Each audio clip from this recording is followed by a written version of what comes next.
Herbert Swilley found guilty of the death of his husband, Timothy Smith. After nearly 2 hours of deliberations, the jury convicted Swilley of premeditated first-degree murder. Prosecutors say Swilley killed his husband, Tim Smith, by giving him a large dose of sleeping pills and then strangling him to death. Investigators say Swilley moved the body to another apartment that they owned to make it look like a sexual encounter gone wrong. Let's get you back into that Florida courtroom now for the sentencing. Let's hear from the victim's cousin. We go back on the record. We're here on 23 CF 4461 here for sentencing on Herbert Swilley. Ms. Byrne, is there any witnesses you want to call or anyone who wants to make a statement? Yes, Your Honor. We have 3 people that would like to make a statement. Go ahead. First person is Valerie Smith.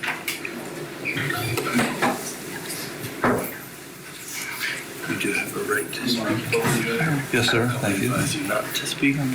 But you're welcome to. Okay. Your Honor. Come on. Good afternoon, ma'am. Before you say anything, can I have your name, please? Valerie Smith. Yes, ma'am. Go ahead.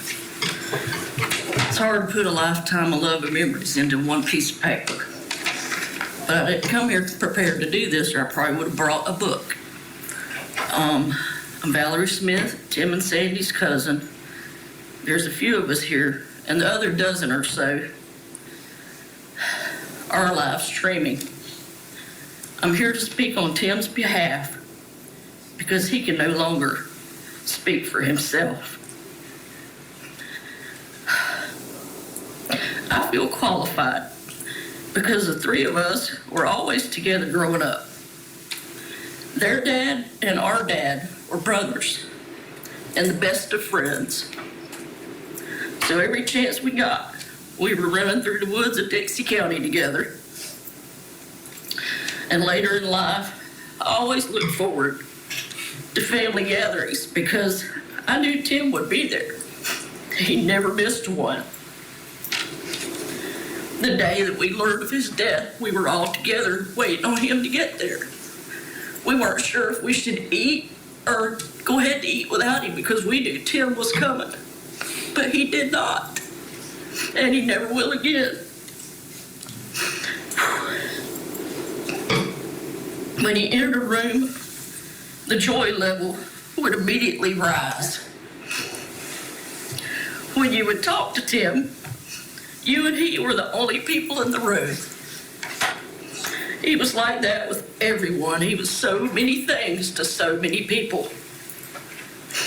You knew you were important to him.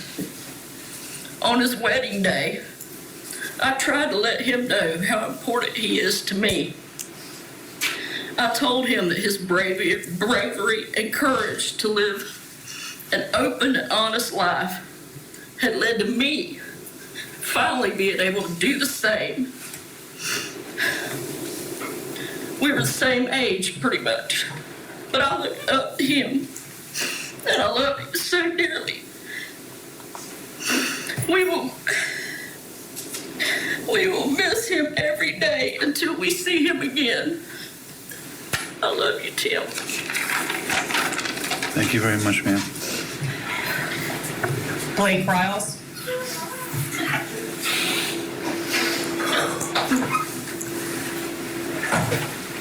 Sir, if you could give us your name. Yes, sir.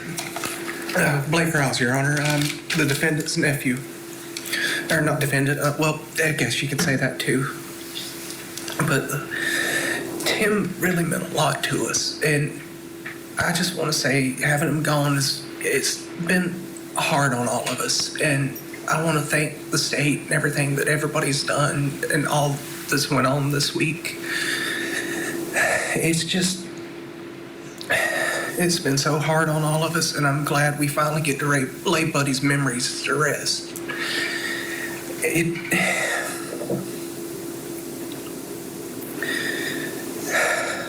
I just hope that I may not forgive what happened, but I hope you can find forgiveness yourself. That's all I have to say on the situation of this, and I think I'm done. Thank you very much, sir. Candace Baker.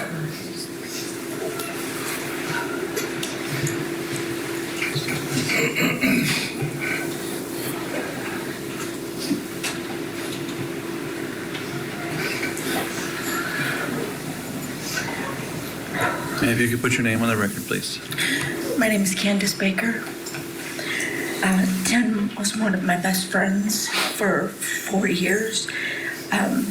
Very short, but very impactful time. Tim was an amazing, smart, loving person, and a lot of times I wish I was more like him. He was intelligent, kind and loving to all types of people. And there wasn't a selfish bone in his body.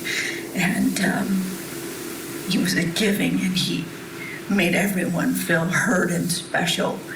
And this tragedy and losing Tim has made me question my ability to trust people and believe in people, because I love people, and now I wonder if people are honest and good, and I refuse to let that side win. I'm so honored to have spent those 4 years with Tim, and I'm so grateful for this court and the system for giving us justice. Thank you. Thank you, ma'am.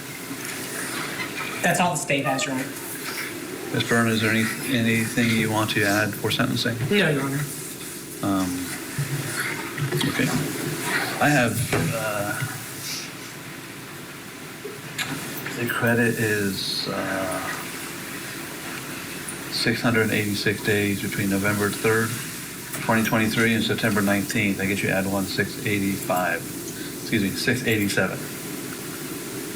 It's 686 plus 1, 687. I know. Mr. Klein, anything you want to present for sentencing? Your Honor, I have advised my client of his right to speak. He has advised he does not wish to make a statement or speak to the court, so we do not have anything to present from the defense. Is that correct, Mr. Swilley? You don't want to make any sort of statement? Yes. All right, I will not hold that against you anyway. However, much of the sentence here is required by statute. In this case, you're going to be adjudicated guilty of murder in the first degree and sentenced to life imprisonment. There is a, I don't know if you do, you have to pay court costs, and then you'll have to pay $100 cost of prosecution. Let me go back. Is the state requesting the $100 cost of prosecution? Yes, Your Honor. All right. Based on the state's request, I will grant the $100 cost of prosecution. Anything else from the defense? No, Your Honor. All right. You have 687 days credit. Anything else I can miss? Good luck to you, sir. You have 30 days to appeal. Do you want to have an attorney appointed for purposes of appeal? Yes, sir. Okay. You'll need to talk to your attorney about that. Do you believe you can, were you appointed or hired? I was hired, Judge. Okay. I met with him in the back. I had him complete an application, so I will prepare the notice of appeal related documents, and then I will be moving to withdraw and asking the court to appoint a public defender. Ms. Willie, I want you to raise your right hand. Do you swear or affirm that information you shall give us the whole truth and nothing but the truth, so help you Yes, I God? do. Can you afford to hire an attorney for purposes of appeal? No, sir. I take it you have no income at this time? Yes, sir. All right. And I take it the house was sold and gone? I don't know. Okay. Ceiling's gone. All right. I'll appoint the public defender for purposes of appeal. All right. Good luck to you, sir. You have 30 days to file an appeal.